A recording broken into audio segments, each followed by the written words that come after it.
라고 하는 시리즈가 계속해서 진행됩니다. 저희가 알고 있는 그 사자성어 시시비비가 아니라 시를 보고 슬픔에서 날아오르다 라는 어떤 의미를 담고 있습니다. 그래서 이번 한 달 동안에는 저희가 함께 시 한 편과 그리고 이 세상의 슬픔 한 가지씩을 함께 보면서 그 두 가지의 이야기를 함께 나눠보려고 합니다. 그래서 오늘의 시는 무엇일까요? 오늘의 시는 시편 41편인데요. 이번에도 오랜만에 또 이제 시니까 제가 또 읽어드리도록 하겠습니다. 우리 배경음악 아저씨, 네, 감성적으로 부탁드릴게요. 제가 읽겠습니다. 시편 41편. 연약한 사람들을 돌보는 사람은 행복한 사람입니다. 어려움이 닥칠 때 여호와께서 그 사람을 건져주십니다. 여호와께서 그를 지키실 것이며 그의 생명을 보호하실 것입니다. 주님께서 이 땅에서 그의 복 주실 것이며 원수들에게 먹히지 않도록 그를 붙잡아 주실 것입니다. 그가 아플 때 여호와께서 붙들어 주실 것이며 병상에서 그를 일으켜 다시 건강하게 해주실 것입니다. 원수들이 내 앞에서 큰 소리 치지 않으므로 주께서 나를 기쁘게 여기시는 줄 압니다. 내가 순전할 때 주께서 나를 붙들어 주시는 줄 압니다. 나를 언제까지나 주와 함께 있게 해주소서. 이스라엘의 하나님 여호와를 찬양합시다. 영원부터 영원까지 그분을 찬양합시다. 아멘. 네, 이런 내용의 시입니다.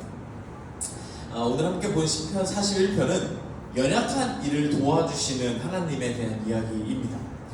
참 많은 사람들이 이 시편 41편을 보면서 그래서 되게 위로를 받죠.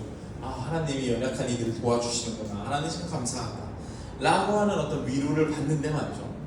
그런데 좀 더 본격적으로 설교를 들어가면서 과연 하나님께서 연약한 이들을 돕는다고 하는 이 몇 장의 문장이 이 사회의 슬픔 중에 어떤 것들을 해소시켜 주는가, 어떻게 우리의 슬픔을 정말로 해결해 주는가 궁금해지게 됩니다.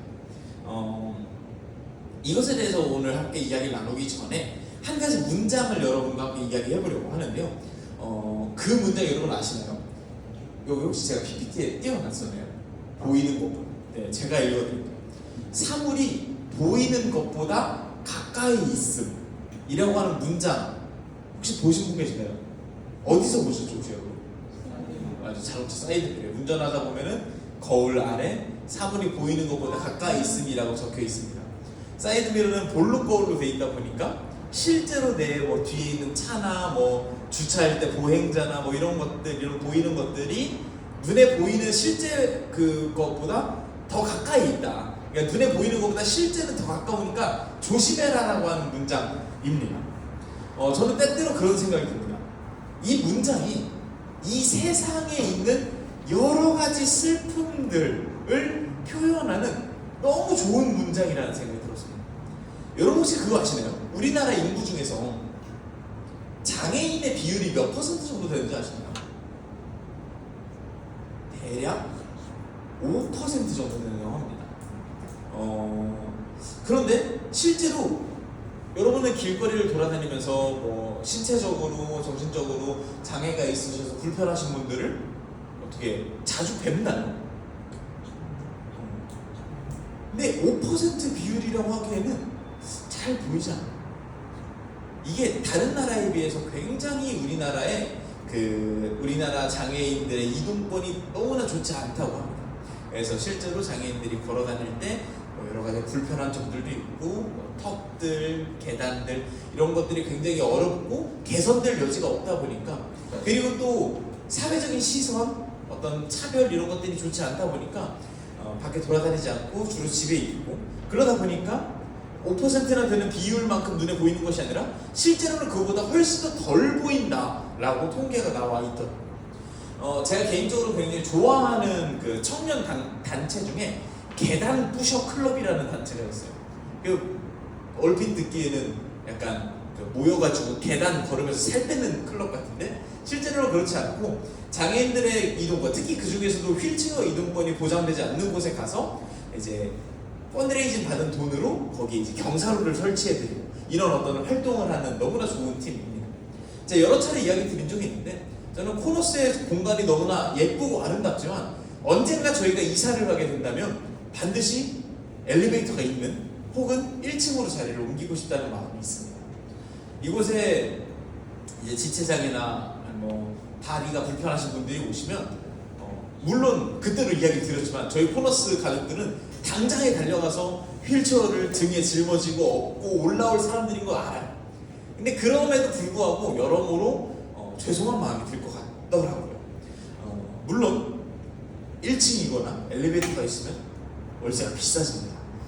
그리고 뭐 그때까지 하나님께서 돕지 않으시겠어요? 죄송합니다. 돕지 않으시겠어요, 전사님? 아멘. 근데 저는 이런 분들에 대한 이야기를 들을 때마다 그런 생각을 해요. 사물이 실제 거리보다, 눈에 보이는 것보다 가까이 있는데, 장애를 가진 분들은 실제로 우리가 체감하는 것보다 더 가까운 이웃인데 눈에 보이지 않으니 그냥 점점 보이지 않는 것처럼 여기게 될 수도 있고, 또 오늘 이제 오랜만에 손님으로 우리 은별 자매가 왔는데 함께 예전에 노숙인 봉사를 했던 자매입니다. 우리 노숙인 분들이 대전역에 굉장히 많이 있었고, 저희가 함께 노숙인 봉사를 시작했던 한 3년 전만 해도 정말 딱 막 말했던 그런 지역이 있어요. 날개라고 하는 지역이 있어요. 저기 대전역 그 지하차도를 쭉 가다 보면 끝에 사람들 사진 찍으라고 이제 날개 그림 해놓은 그런 데가 있는데, 거기가 노숙인 분들의 이제 아지트였단 말이죠.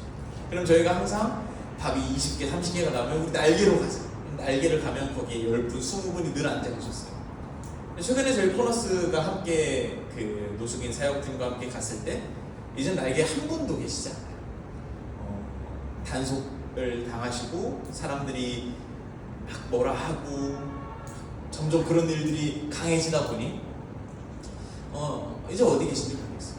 막 다리 아래에도 많이 막 판자를 지어 계셨었는데 다리에도 지금은 이제 안 계시고, 예전에는 노숙인 봉사를 하면 40개, 50개 식사를 준비해 가서 항상 이제 더 달라고 하시는 분들에게 못 드리고 와서 죄송했었는데, 최근에는 남아서 이거 어떡하지?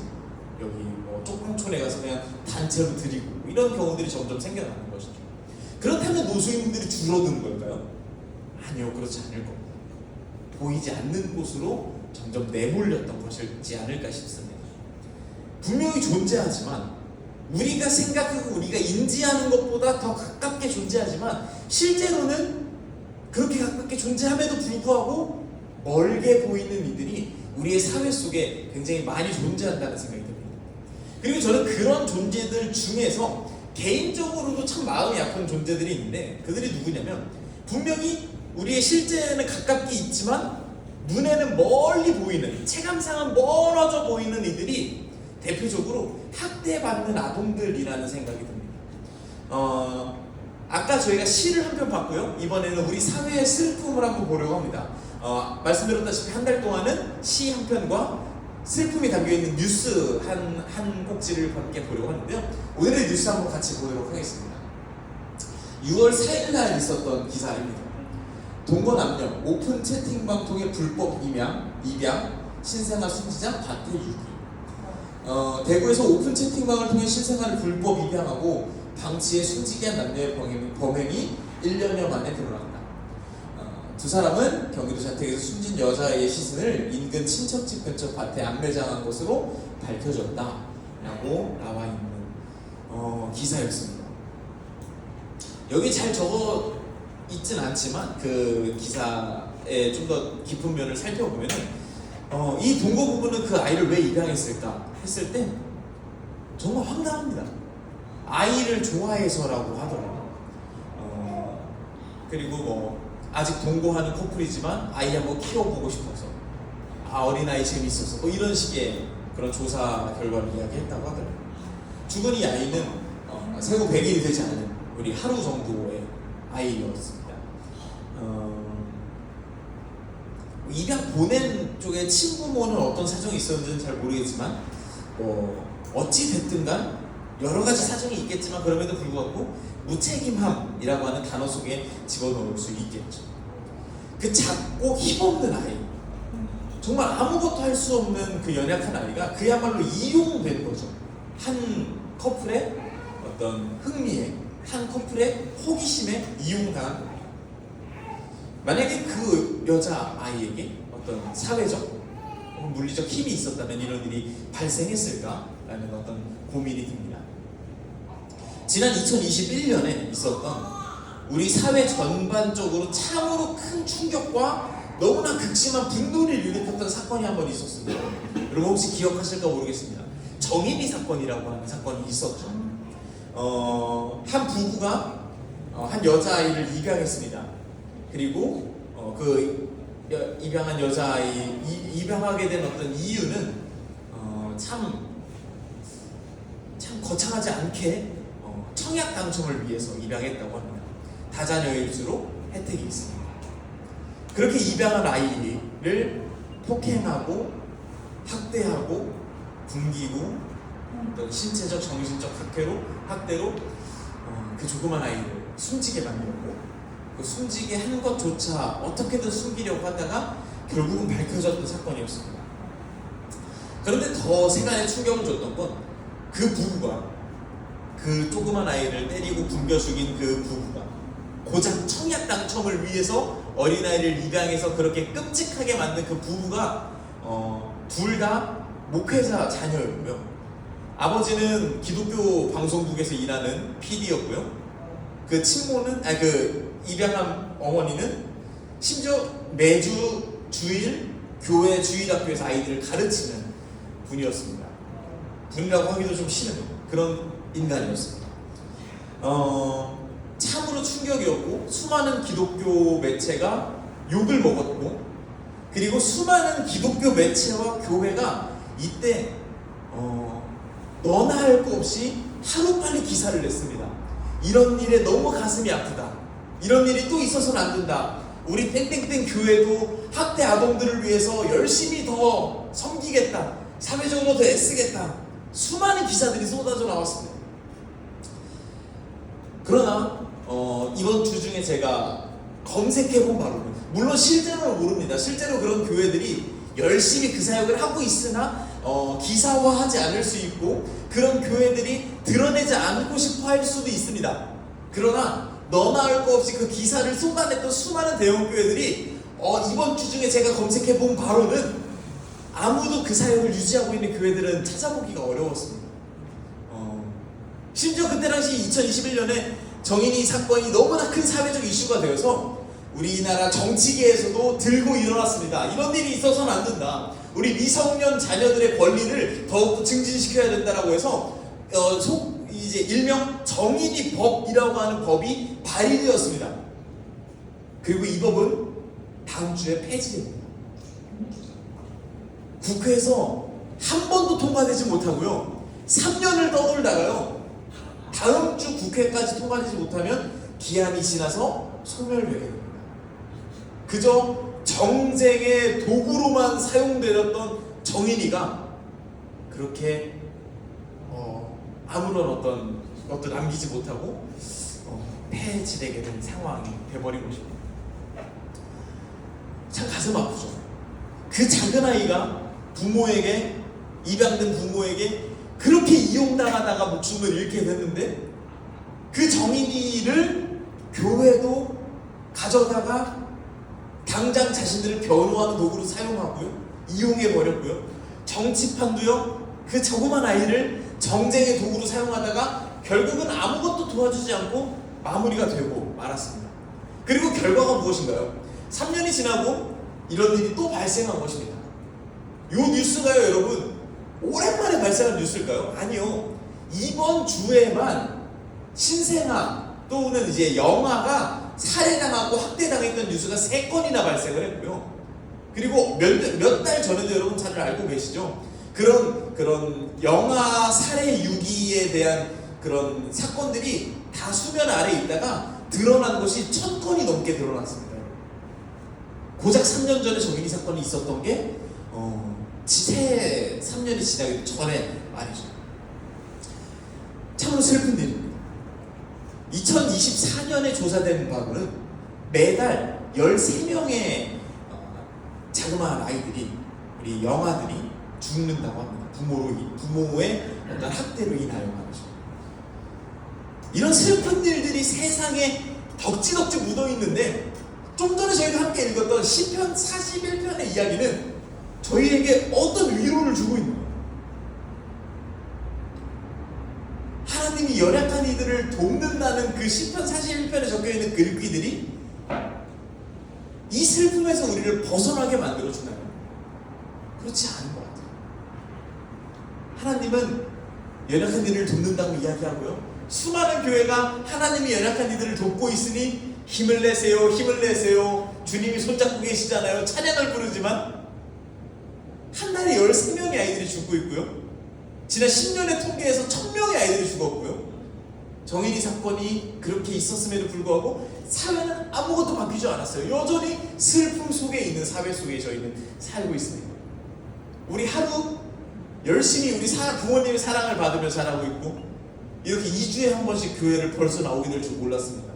저렇게 건강하고 평균 또래에 비해서 참 힘도 세고 건강하고 키도 크대요. 우리 하루가 저렇게 건강하게 자랄 수 있는 이유는 부모가 열심히 사랑해주기 때문이겠죠.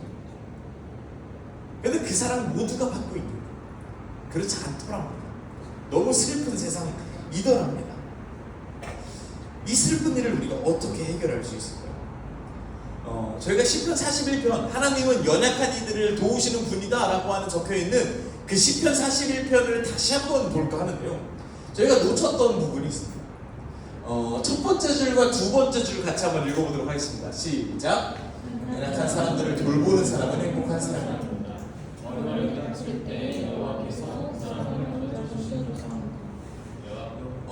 저희가 시편 41편을 볼 때 41편, 시편에 보면 이게 설명란이 있잖아요. 거기에도 연약한 이를 도우시는 하나님이라고 적혀 있어요. 그럼 이걸 보면서 우리는 그냥 가볍게 그냥 쑥 눈을 읽다 보면 어떻게 읽게 되나요? 아, 하나님이 연약한 이들을 도우시는구나 라고 읽게 되죠. 근데 이 시편 1편, 41편 기자는 그렇게 말하고 있지 않아요. 연약한 사람을 돌보는 사람을 하나님께서 돌보시겠다는 거예요. 연약한 사람을 돌보는 사람에게 너는 행복한 사람이야 라고 하나님께서 공인해 주시겠다는 거예요. 연약한 사람을 돌보는 사람에게 어려움이 닥쳤을 때 그 사람을 도와주시겠다는 거예요. 연약한 사람을 돌보는 사람을 여호와께서 지키시겠다는 거예요. 그의 생명을 지키시겠다는 거예요. 그런 내용이 담겨져 있는 게 사실 41편의 본 이야기였던 것입니다. 우리는 시편 41편을 보면서 하나님이 왜 이 세상의 슬픔을 내버려 두세요 라고 이야기했을지 모르겠지만, 하나님은 역으로 우리에게 말하실 줄은 모르겠어요. 야, 내가 시편 41편에 이야기했잖아, 니네가 좀 도와주라고, 우리 같이 좀 그들 좀 챙기자고 이야기했잖아 라고 하나님이 우리에게 반문하실지는 모르겠다라는 생각이 듭니다. 좀 전에 이야기했던 이들이 왜 저희의 눈에는 그렇게 멀게 보였던 걸까요? 실제로 근거리에 있으나 왜 그들이 멀리 보였던 걸까요? 아주 간단합니다. 내 삶에 영향력을 끼칠 만큼 강하지 않으니까요. 약한 존재들이니까요. 거들떠보지 않아도 사실 나랑 상관이 없으니까, 나에게 이득이 되지 않으니까. 이게 당연한 겁니다. 우리가 사는 세상은 이게 당연한 세상 속에 살고 있습니다. 좀 더 가진 자의 원함을 인하여, 원함 때문에 좀 덜 가진 자가 이용당하는 게 당연한 이치의 세상 속에 살고 있습니다. 힘을 가진 자의 목적에 의하여 힘 없는 자가 사용되는 세상 속에 살고 있습니다. 이런 세상에 살고 있는데 힘없고 연약한 우리 아이들이 청약을 위해서, 흥미를 위해서, 호기심을 위해서, 스트레스 해소를 위해서 사용되는 건 그렇게 이상한 세상이 아닌 것입니다. 그런데 우리는 어떤 자들인가요? 이 자리에 앉아있는 우리들 중에 기독교인인 사람들도 있겠고요, 기독교인이 아닌 사람들도 있겠습니다. 기독교인인 사람들로 이야기를 해보자면, 우리는 힘이 있는 자가 힘이 없는 우리를 위한 희생을 경험하고 기념하고 그것으로 내 인생의 의미를 삼겠다라고 생각하고 결심한 사람들의 모임이라고 말할 수 있겠습니다. 이 세상의 모든 걸 가지신 분, 아무런 죄 없으신 분이 그 모든 세상의 이치를 저버리고 이 땅으로 내려오신 사건을 믿고 따르는 사람들이 기독교인이라고 말할 수 있습니다. 이 세상의 이치는 죄를 가진 자는 벌을 받는 것이 이치입니다. 그런데 하나님께서, 예수님께서 하나님께 열심히 기도합니다. 하나님, 저들은 죄를 모릅니다. 내가 대신 죄값을 치르겠습니다 라고 하는 결단을 믿는 것이 우리 기독교인의 본질입니다. 그런 우리가 이 세상의 이치처럼 상대적으로 연약한 이들이 내 눈에 들어오지 않고 별로 눈에 가깝게 보이지 않고 그렇다면은 어쩌면 반성해봐야 될 문제이지 않을까라는 생각이 듭니다. 우리 주변에 어떤 분들이 눈에 보이나요? 우리 주변에 가깝게 보이는 이들은 누군가요? 나에게 도움이 될 만한 이들, 나에게 이득을 줄 만한 이들, 나에게 뭔가 즐거움을 주는 이들만 눈에 가깝게 보이나요? 아니면 내가 뭔가를 줘야 하는 이들은 상대적으로 자꾸만 멀게 보이나요? 만약에 이런 분들이 우리 안에 있다면 우리는 이것을 한 번 더 점검해 봐야겠다는 생각이 듭니다. 다소 치사한 이야기를 하고서 오늘의 이야기를 마치려고 합니다. 우리 코너수치가 시작되고서 이제 1년하고 2달 지났습니다. 그 사이에 교회가 점점 예뻐졌죠. 처음에는 잠시 서점에서 8명 막 이렇게 낑겨 모여오고, 그때 명희가 집에서 그 프로젝트를 가져왔었죠. 근데 그 잘 안 돼가지고 막 결국 잘 못 보고 그랬던 것 같은데, 그렇게 시작했던 교회가 저기 미술관을 지나서 이렇게 교회에 오고, 여러분이 앉아있는 의자 하나하나 당근마켓에서 준비하고, 이 소파 하나하나 당근마켓 준비하고, 레일 하나하나 저희가 셀프로 달고, 열심히 우리 함께 청소하고 예쁘게 꾸미고, 여러분들 여기 와서 열심히 예배드리기 좋고 쾌적한 환경이 만들어져 있죠. 공짜인 줄 아십니까 여러분? 전혀 아닙니다. 저 일주일 동안 열심히 설교 준비하고, 상전사님, 무엘이 몇 시간 전부터 와서 일주일 동안 준비했던 콘티 가지고 찬양 좀 연습하고 찬양 부르고, 여러분들이 찬양 부르기 쉽게 동규가 열심히 가사 쓰고, 여러분 공짜인 줄 아십니까?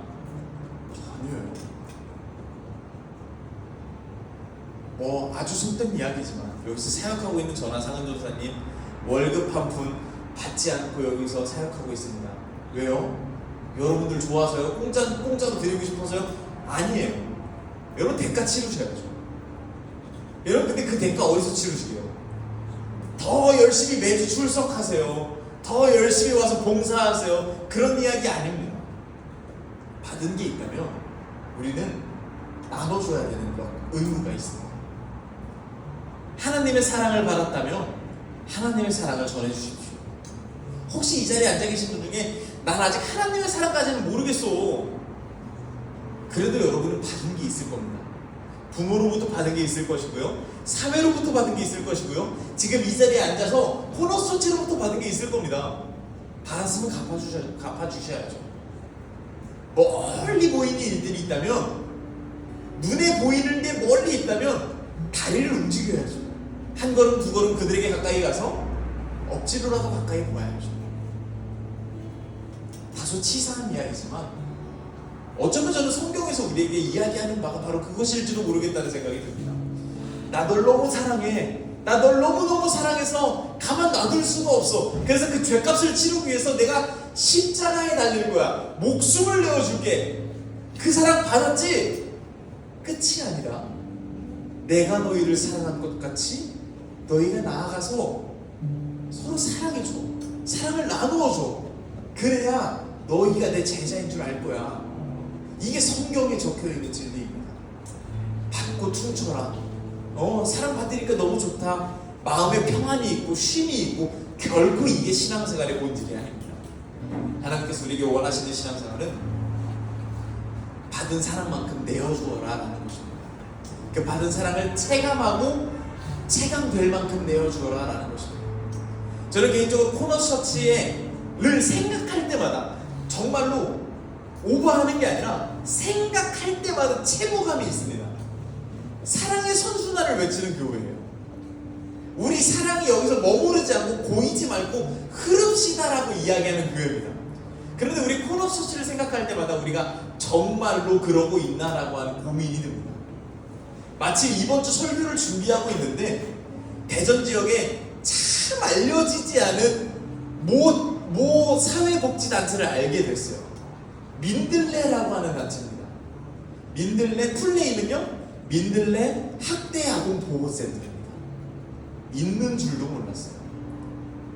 그분들은 별로 유명하지 않은 단체라서요, 국가 예산도 많이 받지 못하고 있고요, 어떤 사회적인 펀드레이징도 많이 받지 못하고 있고, 정말 봉사활동만으로 학대 아동들을 정말 삽이 들여가면서 상담시켜주고 치료해주고 안아주고 밥 먹여주고 같이 살고 계신 분들이더라고요. 그 얘기를 듣는데 이루 말할 수 없는 그 채무가, 부채가, 내가 이런 설교를 준비하고 있는 동안 정작 대전에 그런 단체가 있다는 것도 최근에 알았는데, 멀리서 아파하고 있는 아이들 보면서 여러분 멀리에서 아파하는 아이들 신경 씁시다 라고 말하면 뭐합니까? 당장 이 대전 지역에 상처받고 있는 아이들이 있다는 것도 미처 생각하지 못했었는데 말이죠. 저는 개인적으로 우리 코너처치가 이 시편 41편의 주인공이 됐으면 좋겠습니다. 이 시편 41편은 아름다운 찬양으로 마무리합니다. 이스라엘 하나님 여호와를 찬양합시다. 영원부터 영원까지 그분을 찬양합니다. 아멘 아멘. 너무 멋진 말로 찬양을 마무리하는 시편입니다. 그런데 결코 거기서 끝나지 않습니다. 그 전에 수많은 내용이 있죠. 저는 우리 코너처치의 예배가 시편 41편의 마지막 절만 남아있는 교회가 되지 않았으면 좋겠습니다. 하나님께서 아우 기특해서 막 너무 착하다 너무 장하다 박수 쳐줄 만큼 연약한 사람을 돌보는 교회가 됐으면 좋겠어요. 그래서 좀 더 바치런히 움직였으면 좋겠습니다. 오늘 저희 소그룹 질문에는 그런 내용이 담겨져 있을 거예요. 상대적으로 멀리 있는 이들을 돕기 위해서 우리가 할 수 있는 게 뭐가 있을까? 여러 번 우리가 시도했었습니다. 뭐가 있을까요, 여러분? 같이 한번 회의해봅시다. 여러 번 시도했었는데요, 오늘 한 번 더 시도해보고자 합니다. 뭐가 있을까요? 우리가 그들을 도울 수 있는 방법이 뭐가 있을까요? 당장 모르겠어요. 안 떠오르네요. 이따 소그룹 시간에 집단지성을 발휘해주세요. 하나님께서 오늘 여러분에게 성령님께서 우리에게 임하셨다는 그 증거는 그것이 막 떠오르게 하는 것, 사랑하는 방법을 떠오르게 해주시는 것이지 않을까라는 생각이 듭니다. 우리 코너처치가 시편 41편을 삶으로 살아내는, 그걸 통해서 이 세상에 있는 그 슬픔들을 조금이라도 증발시킬 수 있는, 조금이라도 날아오르게 할 수 있는, 조금이라도 그 눈물들을 닦아줄 수 있는, 우리 하루처럼 저 조그맣고 사랑스러운 아이들이 더 이상 이 세상에서 아파하지 않을 수 있는 그 세상을 꿈꿀 수 있고 소망할 수 있는 그런 교회가 되었으면 좋겠습니다. 이 시간 함께 잠시 적는 기도하는 시간 가졌으면 좋겠는데요, 여러분 가지고 계신 주보에 보면 적는 기도를 적을 수 있는 칸이 있습니다. 하나님께 오늘의 이야기를 통해서 또 오늘의 찬양을 통해서 들었던 생각,